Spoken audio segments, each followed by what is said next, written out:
that's why I love relationship diversity and this idea, because even though I was open in that 18-month relationship and then from priorities and desires and needs closed it, and then from shifting, evolving and growing and having different priorities opened it up, it's like every stage fed each other. I learned things that helped every single chapter of my life. Welcome to Normalizing Non-Monogamy, the podcast where we interview incredible people from all over the world to hear their personal journeys of self-discovery through the lenses of love, sex, and relationships. Our mission is to show people that they're not alone and to inspire them to embrace their true selves so that together we can open minds and live authentically without shame. We believe everyone's story is powerful and beautiful, yet it's important to remember that everyone does life a little bit differently and that the views and opinions expressed by our guests do not necessarily reflect our own. Additionally, we aren't doctors. Please consult a medical professional for anything regarding your health that you might learn about on the show. Enjoy! Welcome to episode 324. We're Finn and Emma, and today we have a beautiful conversation with Carrie. At its core, the conversation today is about how to live intentionally, designing relationships, co-creating relationships that really work for you. It's an absolutely beautiful conversation. Yeah, I think you nailed it, Emma. At the core, that's what this conversation is about. And I'm actually going to jump over to Carrie's website, and we'll talk about her work in a second, but there's 3 bullet points on her website that I think are worth stealing because it is really how this conversation goes. And so answering the questions, who am I? What do I really want in my relationships? And what kind of relationship structure is the expression of my unique self? Again, I stole those straight from her website, and that's sort of what she does on her podcast, the Relationship Diversity Podcast, and stuff that she writes about in her books, and just all of her work focuses on this, and it is absolutely incredible work, and we highly recommend you head over and check out all of her work on her website. Links are in the show notes, but I thought that was like the best way to frame what we talk about today, because I feel like she actually takes us through basically her entire life from age 12 until today, answering these questions of who she is and how she got to be in the relationships and in the place she is today. And again, it is a beautiful conversation and a beautiful story. Yes, if you can't tell, we are excited to get this out there. Thank you again, Carrie, for everything that you shared and for all of the amazing work that you do as well. We hope to send lots of people your way. So everyone listening, listen to the interview and then go check out all of Carrie's work on her website. And with that, we'll jump right into the interview for anyone who is a premium subscriber. And for everyone else, we're going to go through our announcements. First up, if you're not familiar with the premium subscription, it's a way to skip these announcements up front, jump right into the interview, but don't worry, you still get important dates in the outro. To sign up, go to our website, normalizingnonmonogamy.com, scroll down on the homepage and sign up right there. And one of those really important dates that you do not want to miss is this Friday. This Friday, January 26th, we have our first virtual meet and greet of 2024. I'm going to say hands down, best virtual meet and greet of the year to date. Yeah. Without a doubt. So come join us and help us make it the best virtual meet and greet ever. Maybe you could help us make it the best one of the whole year. Yes, let's get this year started off right. So to find out more, head over to our website, normalizingnonmonogamy.com. You can click anywhere you want on there, but the best place would be the banner at the top, or under the events tab, you'll find out all of the information of how to join us. We will see you Friday evening. Next up, we had a community retreat last weekend in Atlanta. You've heard us talk about it. This was specific to the community, and it was incredible. It's hard to put words to what the weekend meant to both of us and to everyone there. Yeah, we're not even going to try to put a ton of words to it, but what we will say is there will be much more coming about this. We will probably follow up with you all about this, but if you're thinking, damn it, I wish I had been there, I hope they do this again. Well, that was one of the big takeaways that we took away. That's why it's a takeaway. We took it away. And that is, we need to do more of these. We did one last year and we did another one this year. And our goal is to do another one this year in the Bay Area, probably later this fall, late summer, early fall, somewhere in there. So keep your ears peeled. And really the best way to find out about this is to join the community, because you get to know all of the people virtually and then you get to meet them in real life. And I'm not even going to be humble. We blew people's minds. Yes. Or people's minds were blown. I don't know that we did it, but it was a group happened. effort. And the community is only $5 a month to join. So join now, get to know everybody, and then you can come and meet people in person. And if you don't believe us that these people are amazing, the people who come, well, let me just tell you, one of those amazing people who was there was the person we're talking to in just a few minutes. That's true. Carrie was there, came with a partner, and absolutely amazing. So, yes. Yeah. I'm just going to rave one more time. It was amazing. And we hope to see you all at the next one. To sign up, go to our website, normalizingnonmonogamy.com, click on the community tab, and you can find out all of the information right there. And the last thing we wanted to tell you before the other last thing we want to tell you is way to get them excited. is to head over to our website, click on the resources tab or in your podcast player show notes. You will see links for stdcheck.com. This is MNI's favorite way to get tested for STIs. We absolutely love this service. That's why we've been telling you about it for years. This year is no different. Please go check it out. You'll save yourself $10 when you use the links on our website. It also helps support the podcast, which we are eternally grateful to you for. So thank you in advance for supporting us and supporting yourself in being a well-informed sexual health advocate. Yes. We're going to get badges made. To send out to everyone? Only the people who use the links. I was like, be careful what you promise here. But yes, sure.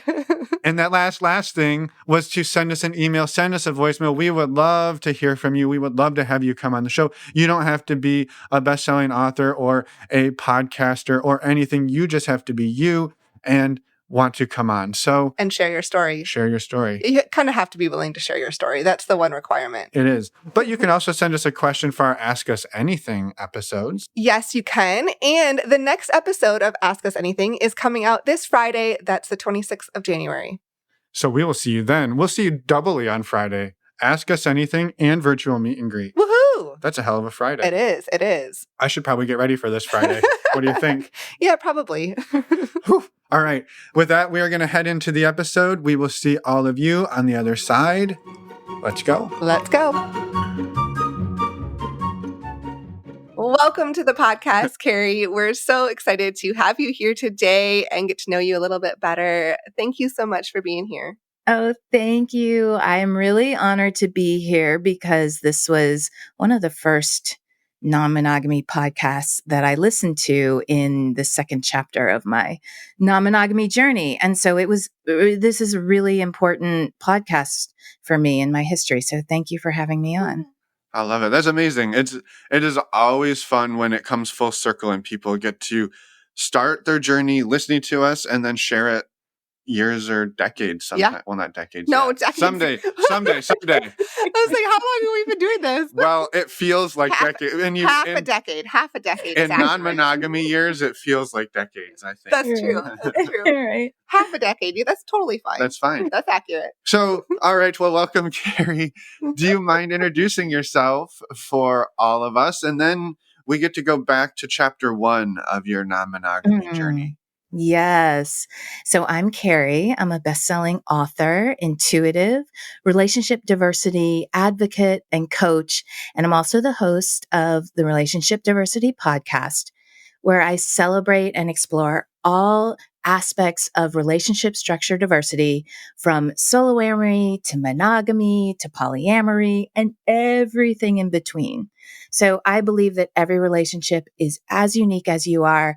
And I love helping people bust through societal programming, familial, cultural programming, to help them look at who they really are and what they want in their relationship in any given chapter of their lives. I love it. That's amazing. That's amazing. And we'll give you for sure more time to chat about your book or books and your podcast and all of the work once people get to know you a little bit better. But let's go to chapter 1 of your story. Before that, I'm going to actually interrupt. What is your relationship constellation today? Yes. So currently I am in a polyamorous relationship. I have my husband of 17 years. We share a home together. We have children. We have businesses. And I also have another partner, and he has another partner that live between 40 minutes and an hour and a half away from us. I would say that we are kitchen table poly. We're all friends. We all really care for each other and really love each other, and probably would spend more time together if we were closer. Mm-hmm. Yeah. Yeah. I love Awesome. that. Can we go back in Now time we yet? can go back in I've been so excited to go back to chapter 2. Now we're back at the prelogue, Yeah, sure. the preface, Let's the go. preface. Where did non-monogamy first enter your life, Carrie? Well, I'm going to go back farther than maybe you were thinking, but I'm going to go back to 12 years old. And it's not that I was in a polyamorous relationship when I was 12 years old, but really my relationship story starts then because, well, 6 months before that, my parents, I have 3 brothers, there were 4 of us. Everything seemed perfect and wonderful in my family life. And then at 12 years old, the shit hit the fan, and it came out that my father was having an affair with a family friend, and everything changed.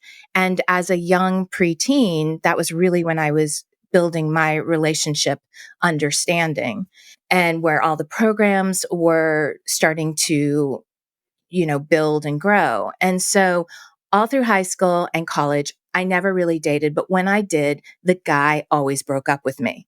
He always broke up with me. And so I did a lot of work. I moved to New York City, and that was the time in the early 90s. I'm going to date myself. But that was the time the internet was not huge then. I had to go seek things. And I went on a big personal quest, kind of a spiritual journey, where I started to understand why I always had the same relationship experience over and over again.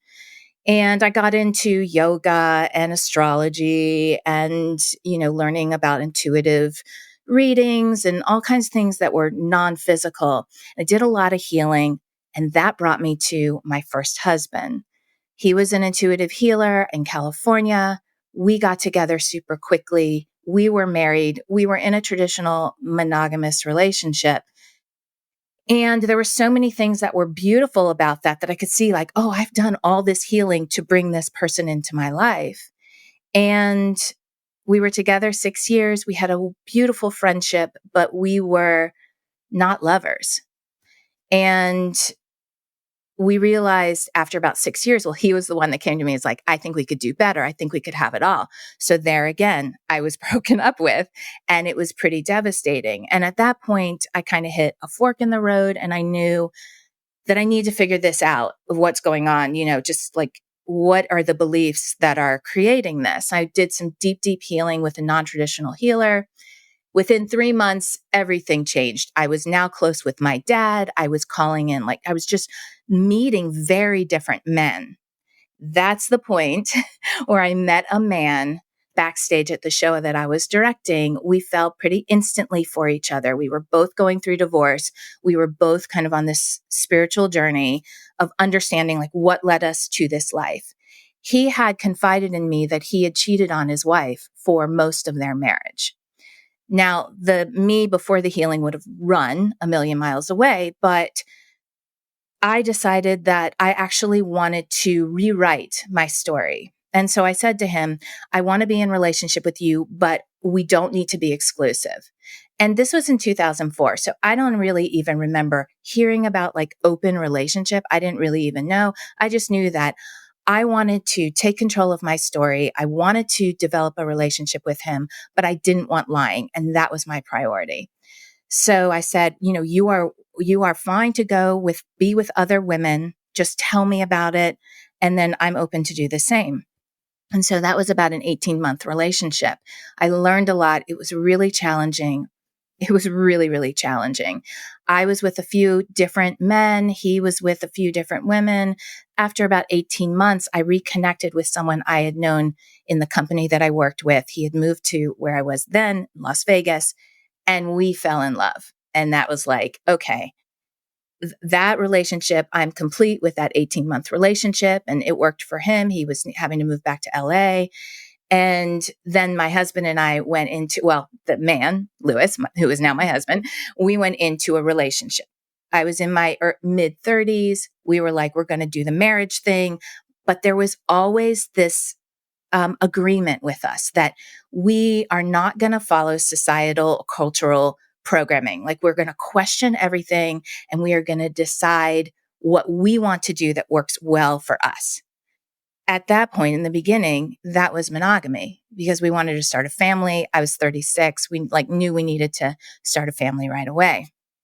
And we had a child and then another child. And so we had 2 children. And we just always came back to do we want to open our relationship? Is now the time? And we kept saying, no, no, no, no, no. He kept saying, but I still really want to do this.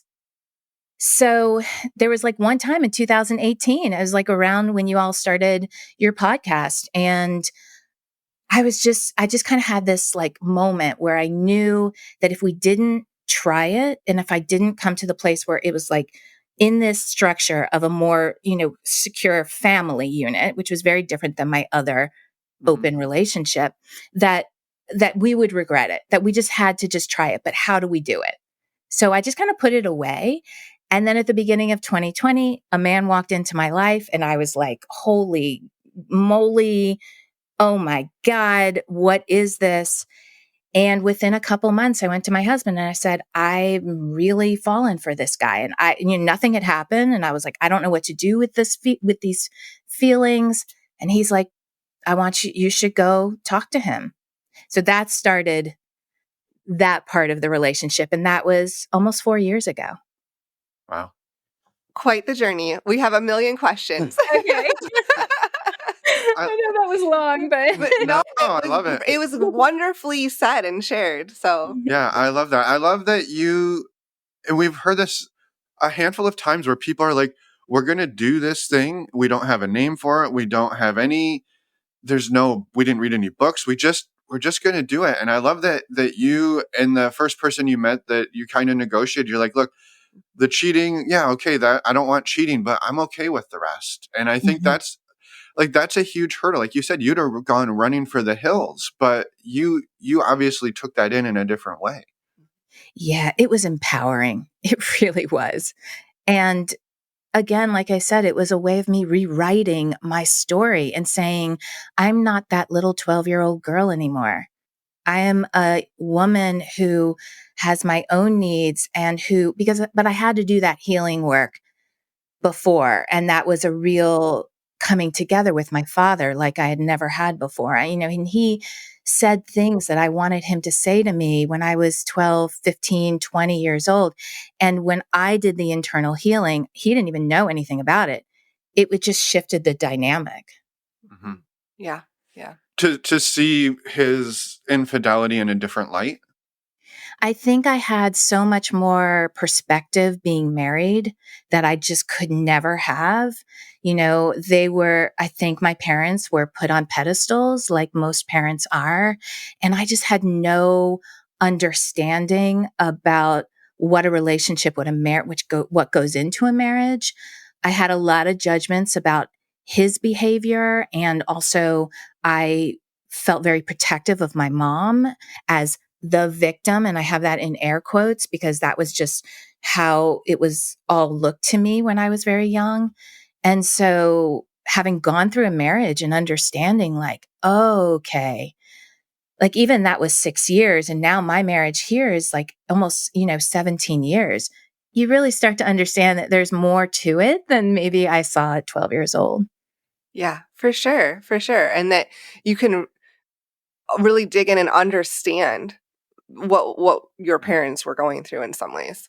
Yeah, yeah. And as an adult, talking to my mom and my dad and asking questions from an adult perspective, I learned just so much about what I didn't know. Yeah. Yeah. Yeah. I love that. And I'm curious how that first go around, you said it lasted about 18 months. What did it look like and how did it go? And maybe what did you take away from that? You were able to put it in the back burner then for a number of years, but sort of what did that first chapter look like? Yeah, gosh, that was really challenging because so that boyfriend had a varied past in the rock world. So he was around a lot of, what people think rock stars are around. And I struggled with my body image with him because I didn't have the body that he was really attracted to.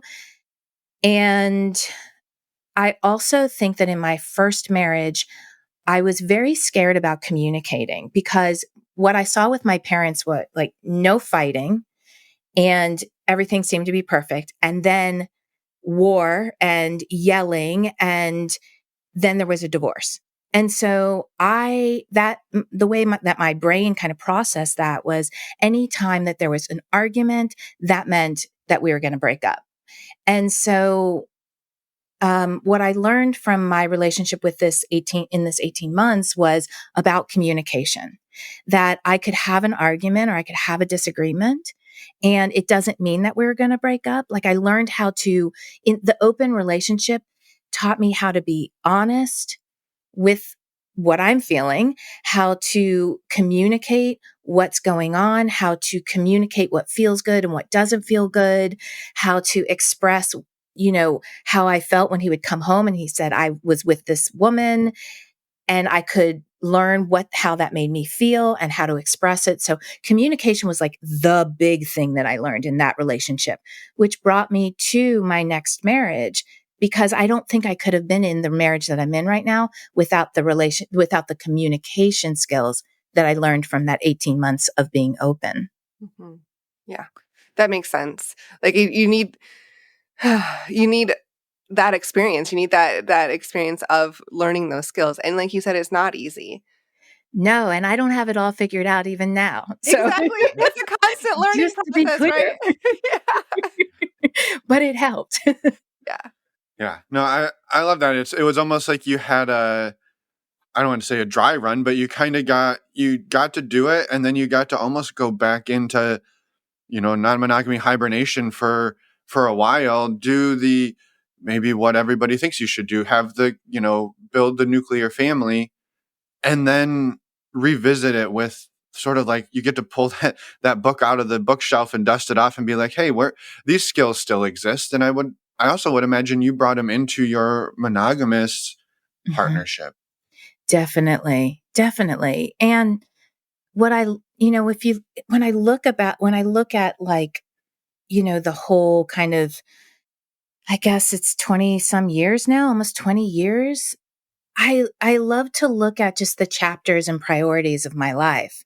That's why I love relationship diversity and this idea, because even though I was open in that 18-month relationship and then from priorities and desires and needs closed it, and then from shifting, evolving and growing and having different priorities opened it up, it's like every stage fed each other. I learned things that helped every single chapter of my life. And what I'm proud of myself for the most part is that was aware of like, who am I now and what do I want now? I had to be pushed a little bit. I really in my current marriage, I probably could have been monogamous and just made it work. But but because like my husband really wanted to explore it because he had never had the experience, it has kind of pushed me to have a wildly fulfilling relationship experience. Yeah. I love that. Yeah, and I'm sorry if I missed it. Did you and Lewis, did you two talk about non-monogamy when you first got together? And then Definitely. okay. Definitely. In fact, I had a really good friend who had a talk with him. I wasn't there, and is like, she's in an open relationship. Like, I know you guys like each other. I know you, and it's interesting because he and I had been in the same company, so we knew each other since 1998. But when he moved to Vegas in 2005, and I was, we kind of like reconnected. I swear he hugged me in his arms, and it was like, okay, I know there's something here. And so in the first part, like I was still seeing the other guy, And we would just go for walks for hours with my dogs in these Vegas huge dog parks and talk about non-monogamy and talk about relationships. And he had just gone through a divorce and it was really hard for him. And so we had so many deep conversations about like just wanting to do things our way. And we really felt like if we were to get together, that would include at some point some kind of non-monogamy journey. Yeah. Yeah. That makes sense. Yeah. Because you had said that you had decided you were not going to do things, the same way everybody else does. But I wasn't sure if he had knowledge or if, when you came to him, you're like, yeah, I'm interested in this other guy. He's like, oh, let's do non-monogamy. You're like, oh, well, that's a perfect match. Look at us. Right. He even was open to that in his first marriage and it just didn't work out. So it was something he really wanted to explore and, understand what that's all about. Mhm. Yeah.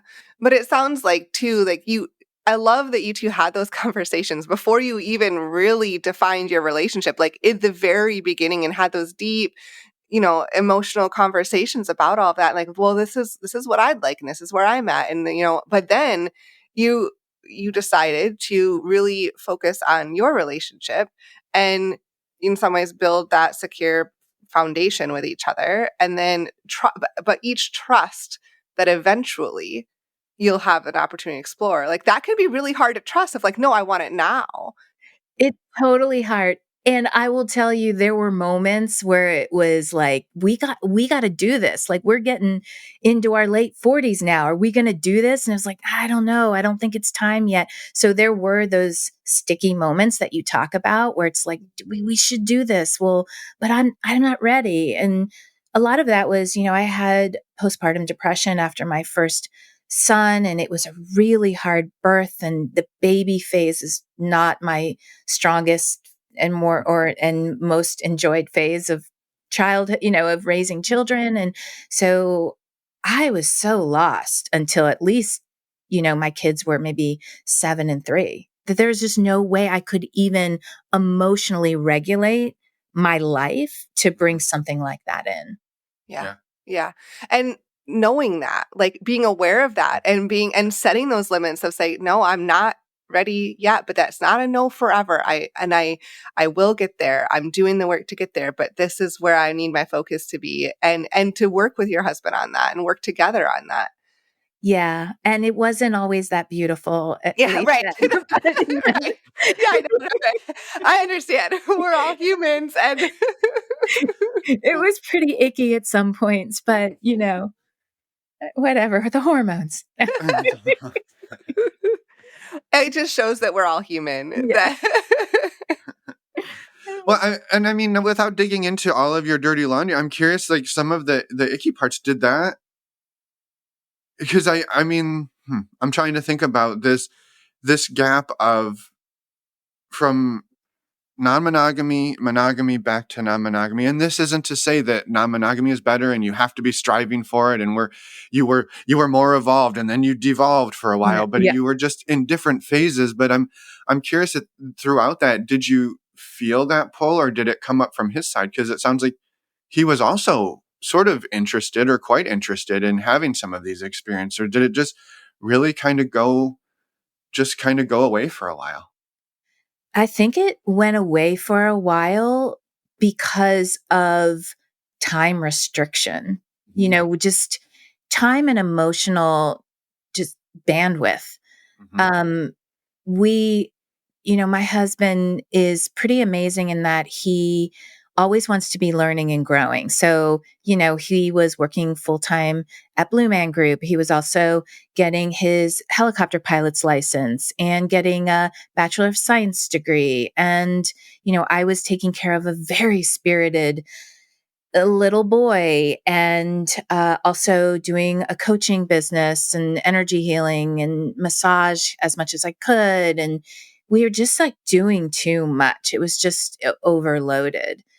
So I think but we knew we always wanted to do it. So it was just kind of like in the background Mhm. of like, when will be the right time?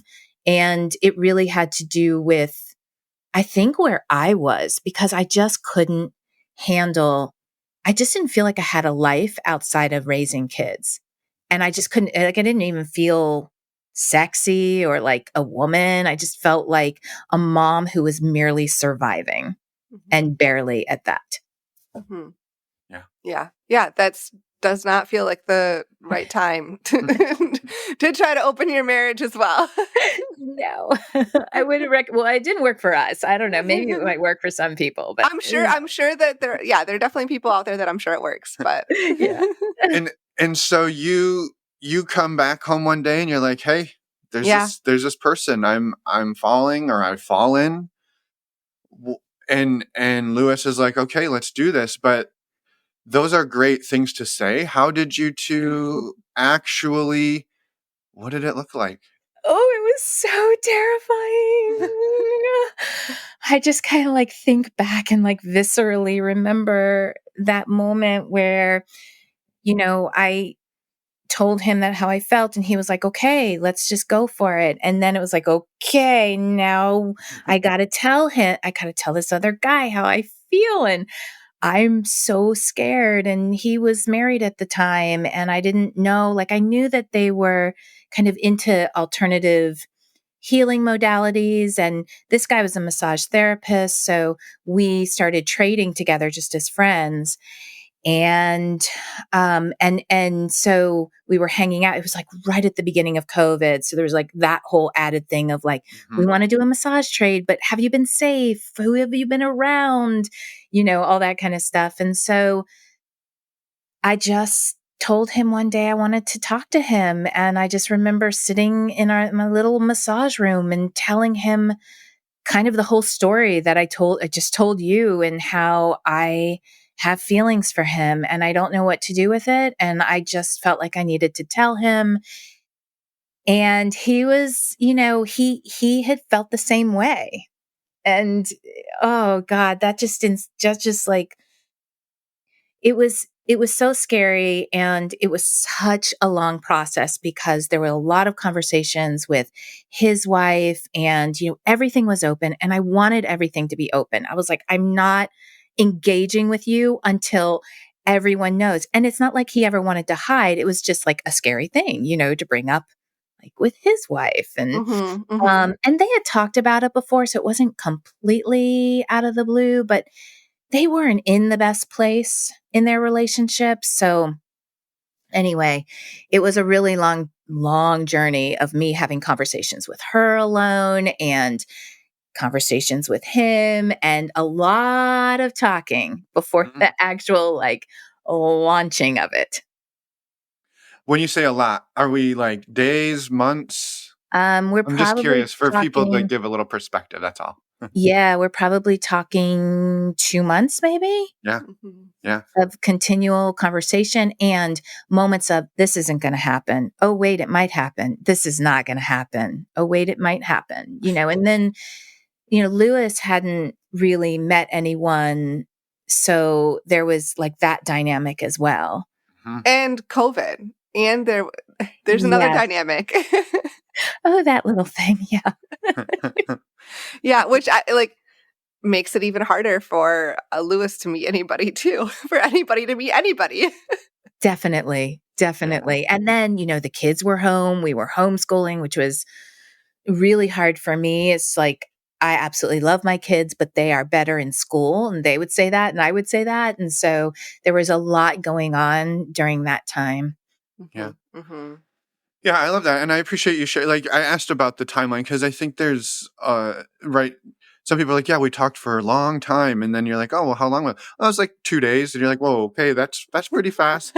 So I just like for some perspective on what going slow looked like. And I think what's interesting too about it for me, Carrie, is that you arrived at this conversation with, I don't want to say a mission, but you had a person in mind you were interested in, and the train had sort of left the station in some ways for you, and then everybody's sort of playing catch up. And that's a different place to land than, hey, I'm interested in this, there's nothing happening, but like, what do you want to start talking about it? And so you almost turbocharge the jumping off point. Yeah. Yeah. It felt like that. And at the same time, it also, with all the conversations, it felt like it was moving slowly. Like I would have conversations with his wife, like for 4 hours, 4 or 5 hours, where we would just talk through a lot because I wanted to honor her and honor their relationship. And again, I didn't want to do anything. Like I told her all the time, I want this to be an open thing. If this is not something that you can get to, then I have to just respect that and not move forward. But it just kind of kept moving forward slowly, slowly, slowly. And, she was questioning their relationship. And so was he, I think, to a certain extent that, they had been kind of in a tricky place for a little while. And I think that this actually catapulted them to really question what do they want and what's working and what's not working. Yeah. Mm-hmm. And so how did that go when you first, like, you did the first few months of talking, and then when you actually started the relationship, how did that go? Oh, Well, and I should say you had a relationship before. It just wasn't like you yeah. hadn't. I don't want to downgrade. The rubber meets the road. Yeah, right. Yeah. That part was so hard, Emma. I have journals of just like so many times, going one step like, oh, we've kissed. Okay, come home, talk about it. How did that feel? Oh, we've gone a little bit further. There was such a magnetism between me and my other partner that I cannot explain because it was very energetic. I'm an intuitive and I even felt things that I'm like, I don't even know what I'm feeling. And I didn't have, like, I was talking to him, the other guy, I was talking to him, but I wasn't like in continual contact with him every day because they were going through their thing. And so we would catch, conversations here and there in between times that we'd see each other. We'd see each other maybe every couple weeks, but I would feel these things like we're very psychically connected, which is perfect for our dynamic. And so there was a lot of like energy going on in my body that was very overwhelming. And there were moments where they were like close to deciding like, we can't do this. This is like really not working for our relationship. And so it seemed like we'd stop. And it was such a yo-yo of emotions. And it really wasn't until October of 2021 when they decided like, we want to separate, and she wanted to be living independently. And that was really important to her. And it wasn't until then that we kind of started to then get into a rhythm. By that point, my husband had met someone and I loved her. She was just like such a perfect fit for him, but then a perfect fit, kind of for the four of us. And then it started to get to more of a rhythm where we were seeing each other more regularly, maybe, once a week, once every other week, depending on travel schedules, because he traveled a lot. And that's when we started to get into a rhythm. That's when it started to feel good. And right now, we're at like this super sweet spot. And I'm just like enjoying the sweet spot because I don't know, how long, but it's just super sweet right now. Yeah. Let me just hold on to this. I don't know what's going to happen, but this is, enjoy it. Enjoy the ride. Yeah, for sure. Yeah. I love that you found that stride, but it took over a year and a half.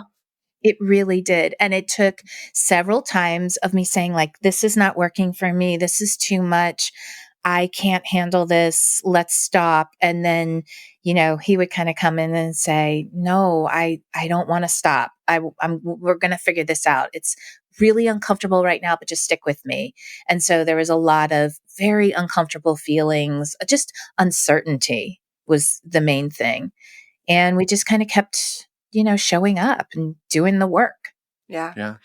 And how did the first, year and a half go in that you talked about how it went with your other partner, but how did it go with your husband? Ups and downs there too, for sure, especially because Lewis didn't have someone for the first year. there was a lot that he was dealing with me going off and having this experience and, having these like energy bursts of, NRE, new relationship energy, but then also, this kind of like really big dips of, I don't know what's going on. So it was hard for him to watch me go through that.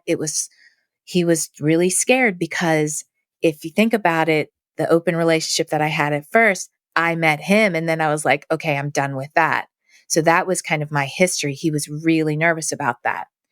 And so it took me continually coming back and saying, no, I love our life. I love our family. I don't want to go anywhere. And I knew enough to know, like, the time I spend with my other partner, John is his name, and the time I spent with him was like this beautiful bubble, but it also wasn't fully reality, So I couldn't say like, oh, when I go and spend time with John, it's just like this most amazing thing. And why isn't my marriage like that? Like, it's just, I just could not compare the two. I knew that they were vastly different circumstances. And so I would always come back to him and say, no, I love our family. Like, I'm so in love with our family. I'm so in love with our life. I'm so in love with us and how we co-create our life together. I don't want that to go away. And so I think it took a lot of assuring him. And then when he met his other partner, he needed to reassure me that as well, because there's a really strong, he's a very like mental, very smart person, and she is that as well. And they really come together in that way. And that's not where I meet him. That is not my strength and not my interest. And so I had to like be reassured as well. So that was kind of that journey. Mm-hmm. Mm-hmm.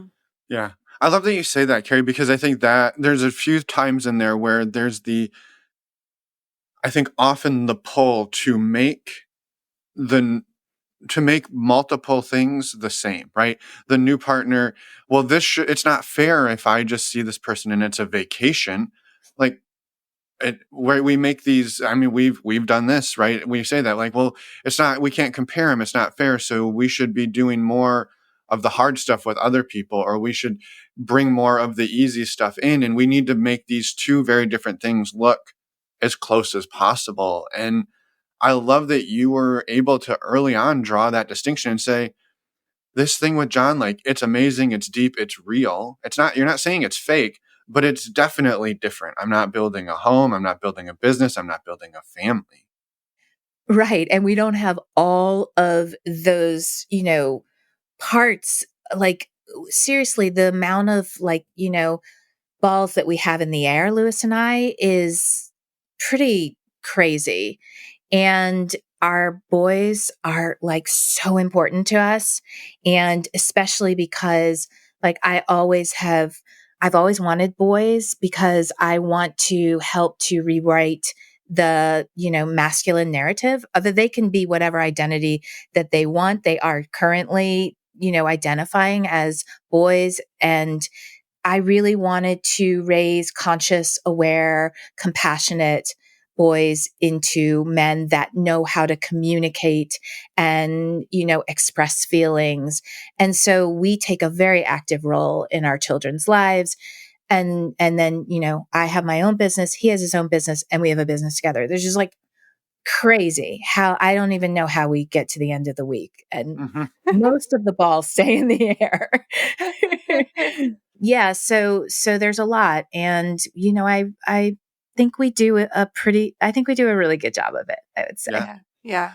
Well, I love that. And I love that it too, right? It also can come up easily that we need to be the same well, you connect with your other partner intellectually, and I'm going to make things up that I don't know, but right, you're like, well, you two always play Scrabble together. We've never played Scrabble. It's like, you hate Scrabble. You don't even Right. like words. So why would we do that? Well, you're doing it with her, so we should do it together. And so there's that draw to like match. The quid pro quo is so strong when you're coming up against lots of these feelings of, whatever, jealousy, insecurity, and I think too, to square them up with your experience of every partner's ever left that I've ever had has left me. So if it feels like, of course, that would be injected in there, that draw, that fear.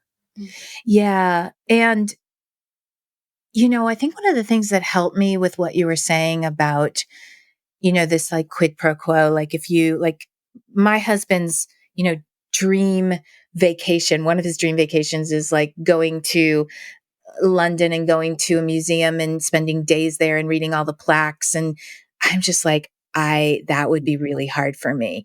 And his other partner is like, oh my God, you're like, that's my dream, vacation too. And I could look at that and say, well, now I feel less than because I'm not able to show up in his life in that way.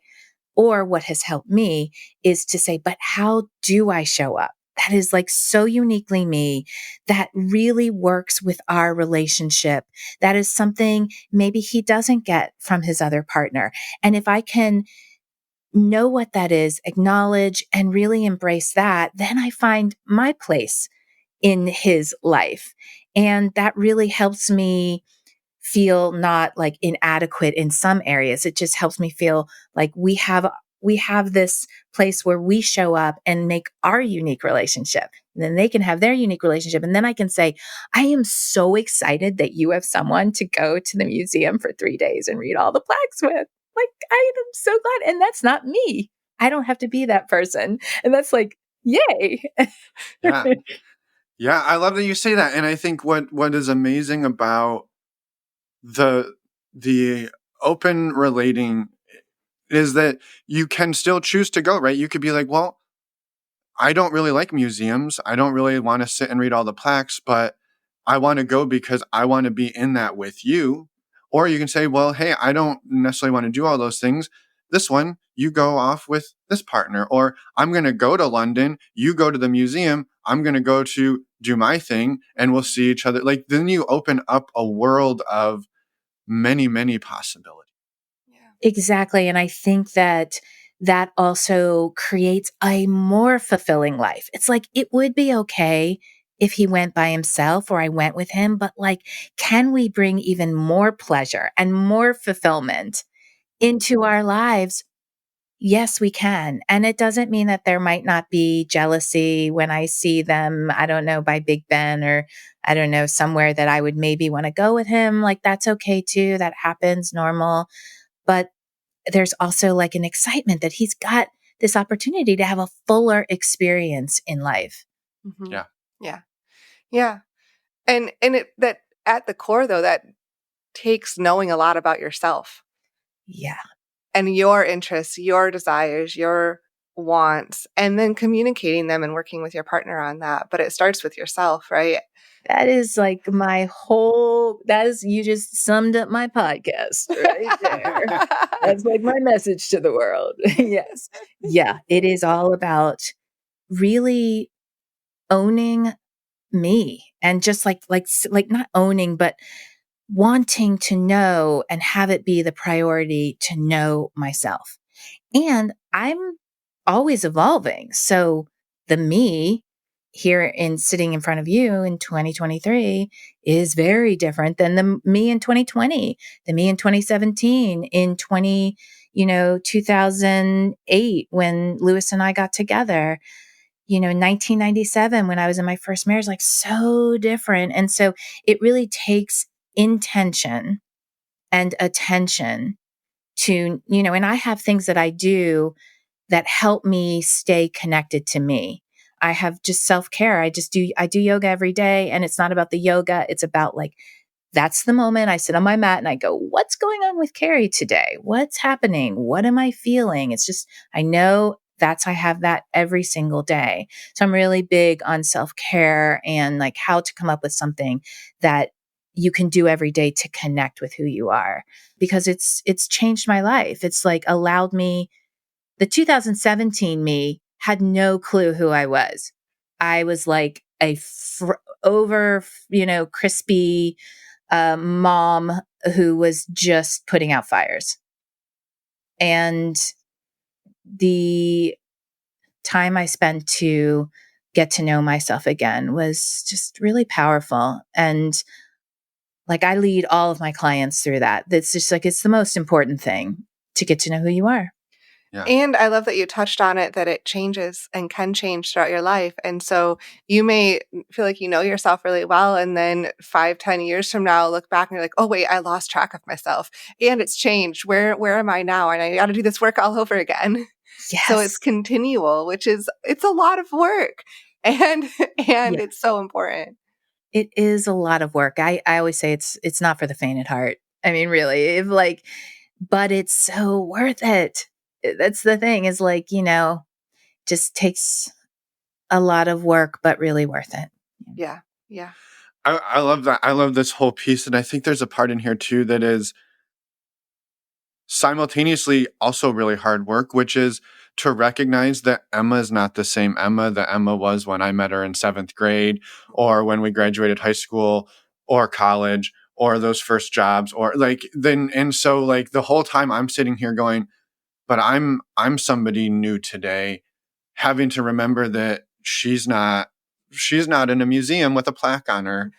And that's really hard because we're both two people maybe growing together, maybe growing in different directions, but what can we co-create with who we are in that season of life?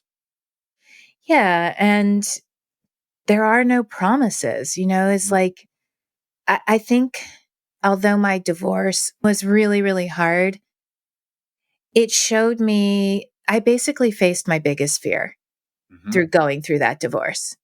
And I think everyone gets married wanting to grow together. That's the desire. And even in a long term relationship, if people grow apart, there is a way to find yourself back together. There absolutely is. And I never define success in relationship as staying together for a long time because I know a lot of couples who are together, older couples, 40 years, who are like not happy, who are miserable. I would not call that success. Success to me is, am I growing? Am I evolving? Am I learning? Am I growing as a person? Mhm. And being able to redefine what success in a relationship is has been pretty big for me. And even I think like a one night stand could be a success. If you learned from that and that was a really important interaction, I would call that a successful, interaction, relationship. I don't know, that might be a stretch, and I think this is just a new way that people are looking at relationships. Mhm. Yeah. Yeah. I love it. Yeah, I think that's just really key, right? And I mean, right, even if you didn't learn anything, you could go into that saying, all I want is this thing. I need some great sex tonight, and I want to wake up tomorrow and go about my day and treat this person with love and kindness and respect. Like, how that's a success, right? If two people had a Yes. great evening together and said, "Have a great life. We'll never talk again, but thanks for the awesome hookup." Mhm. Yeah, Mhm. Everybody seems to win. Mhm. absolutely. I Yeah. agree Yeah. 100%. Yeah. And maybe that goes into the talking a little bit about the work that you do. And then we have a couple of more questions too, but I'd love to dive in and hear a little bit more about that. And as we've been talking about it. Yeah. Yeah. Well, it was, I work with relationship diversity, and why relationship diversity is so important to me is kind of like I said, is just I saw myself go through all of these different structures, but even beyond the structures, even like beyond, non-monogamy, polyamory, open relationships, monogamy, and solo amory, which I like better than, I'm a single person, although there's, there's a lot of stigmatizing of single, which is a very important and great relationship structure choice, Mhm. is that there's just like all of these like areas, these really colors, these beautiful like spectrum of colors in between it, that when you know yourself, you can say, well, monogamy feels really good for me, but I also really need and love time on my own. So I actually want to live in a separate place. I want to live in a separate apartment. I love our relationship. I want to be monogamous, but I want to bring aspects of solo amory into our monogamous relationship. Same can be said of, aspects of non-monogamy into monogamy. It's just like no two people are the same. So I've had such a different past than you guys. I've had such a different past than even Lewis or John and anyone down the street. And so if like a unique person plus a unique person is going to equal a unique relationship.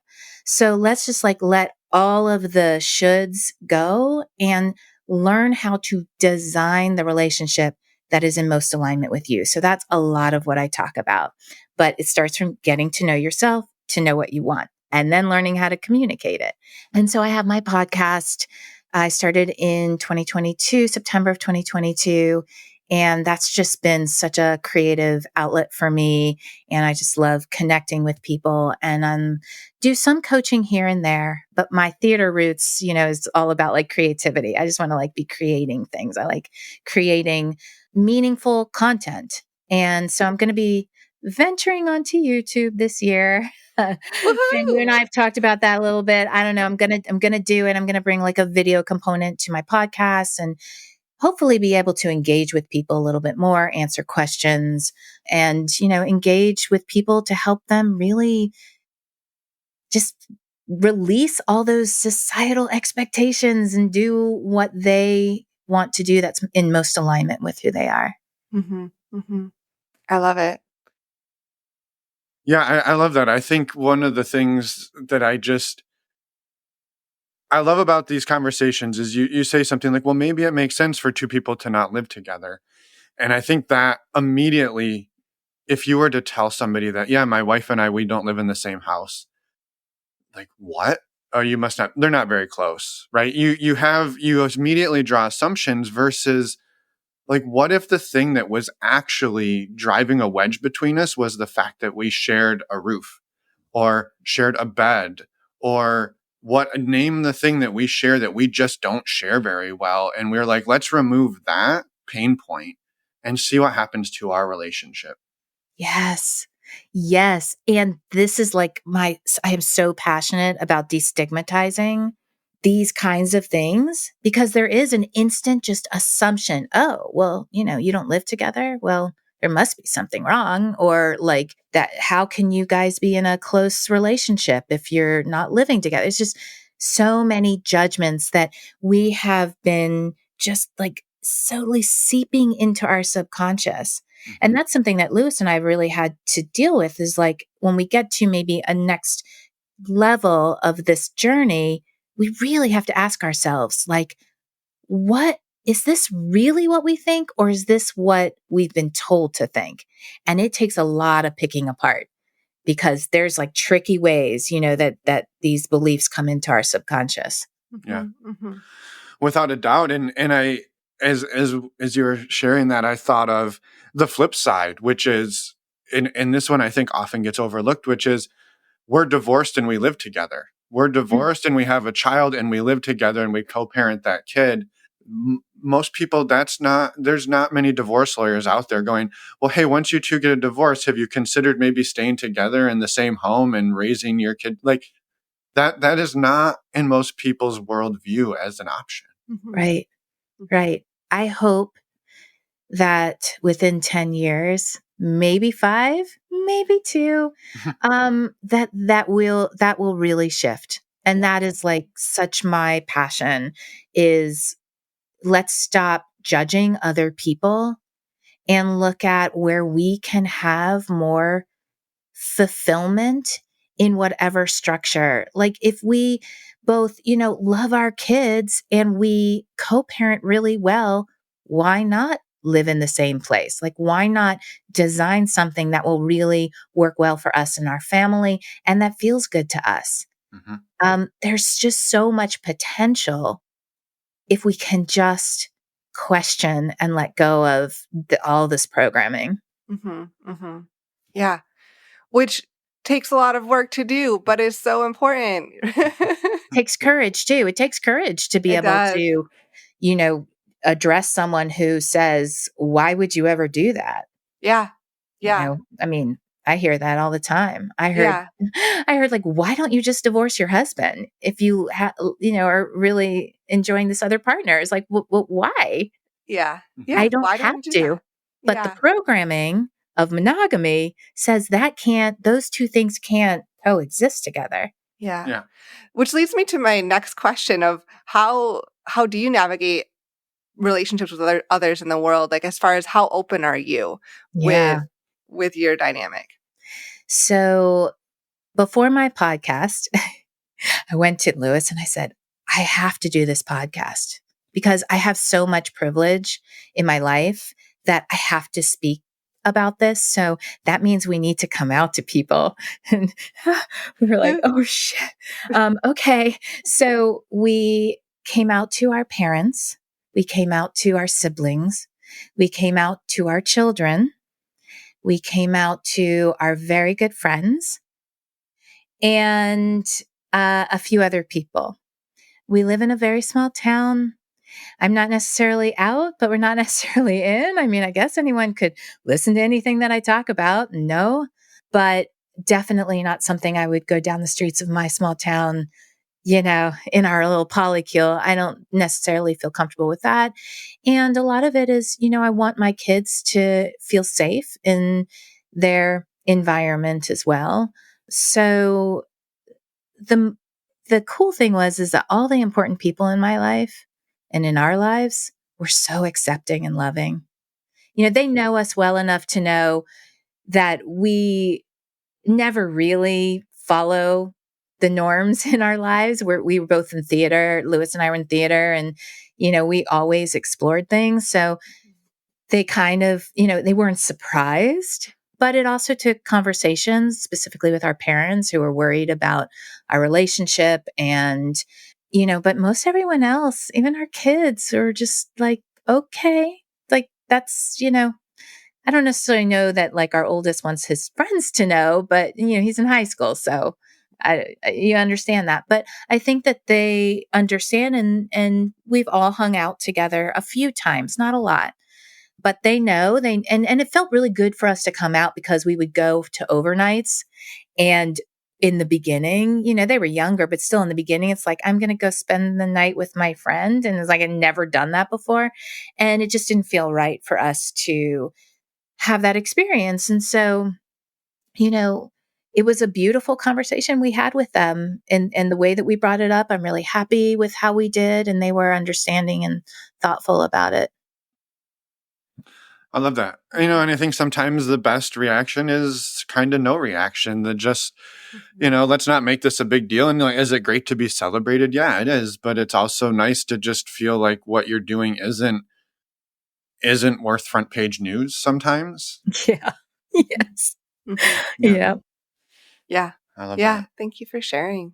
Yeah. And I've loved, I don't know, I've loved this whole conversation, and I know it won't be our last one. So I'm like, okay, you don't have to get all the questions in right now. So I'm really grateful that you came on today, Carrie, and for the work that you do as well. So yeah, thank you for that. Is there anything that we haven't like gotten into today that you really wanted to get into? And again, we'll definitely be doing this again. So I just wanted to give you the opportunity to air anything else out there that you were wanting or needing to.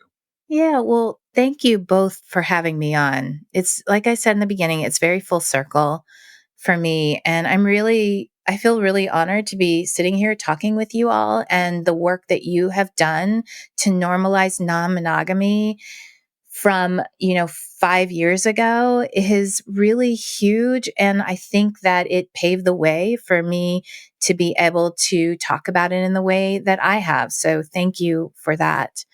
And I guess what I would just like to say is that, I'm pretty fascinated with generations. I love looking at generations and what happens, in the time period to create the beliefs and the programming of certain generations. And I'm a Gen Xer. So, I was born in 1970. And I'm watching this kind of like from boomer, from my parents through Gen X, through millennials, and I have Gen Zers and Gen Alphas as kids. And I really think that there is this new paradigm of relationships that's forming. And it is more of a choice. It's going from default relationships to intentionality. And although it brings more responsibility for the person in it, it is really it's where relationships are going. I just see that really clearly. And so I would encourage people to really question what they've been brought up believing relationships can be. And maybe just a slight little push against the walls, just slight at first, to just question. And know that when you do that, there is a potential to live more authentically and more aligned with who you are, which will just bring more fulfillment into your life. So I guess that's what I would like to leave. I love it. Yeah, that's amazing. Thank you. Yes. Thank you so much, Carrie, for everything Thank you you. shared. And yeah, we're really grateful. And for all the work that you're putting out there into the world too. We appreciate your kind words about our work, and we want to give them right back, because it takes all of us doing this work, and we wouldn't be here without people like you too. So thank you. And for anybody listening, keep your ears peeled for us on Carrie's show. That's in the works. It's coming soon to a podcast near you. Yeah. Yay. Love it. Can't wait. Well, thank you, Carrie. You have a wonderful, fantastic day. Stay warm, and we will do the same, and we'll talk soon. Thank you, guys. Thank you. And we are back. Thank you again, Carrie, for everything that you shared today. It was just a beautiful conversation, and we really got so much out of it as well. Yeah, this is, as Emma said, absolutely beautiful. And we are so, so grateful. And also pretty excited to come on your show as well. Yes. Coming soon to a relationship diversity podcast near you will be Emma and Finn. We got to get that on the books. It's been a wild holiday season, so... We'll get there. We'll get there. We're ready. We're just trying to, up the anticipation. That's right. A quick reminder, go and check out all of Carrie's work on her website. Links are in the show notes. And with that, a few final reminders. We have our virtual meet and greet for January coming up on this Friday, January 26th. Also on that, you can sign up on our website, normalizingnonmonogamy.com. Also on the 26th, we have our next Ask Us Anything episode dropping with Finn and Miche, so be on the lookout for that. And if you happen to be in the Bay Area, on the 25th, I'm co-hosting a speed dating, speed connecting event. It's basically the in-person version of what we do virtually. I'm co-hosting that with Marie Tween on Thursday, the 25th in Oakland, and you can find out more information about that on Bloom or shoot us an email. Mm-hmm. So I just realized this is a really busy week for me. It is a really busy week. I should probably get cracking on all these things that have going on later in the week. Well, good thing you have a few days. I do. Yes. Next week, we also have an interview with Jess and Tyler. Come back and listen as well then. And with that, we will see all of you. Have a fantastic rest of your week. We'll see you Friday and maybe Thursday and definitely next week. Bye, everyone. Thanks for listening.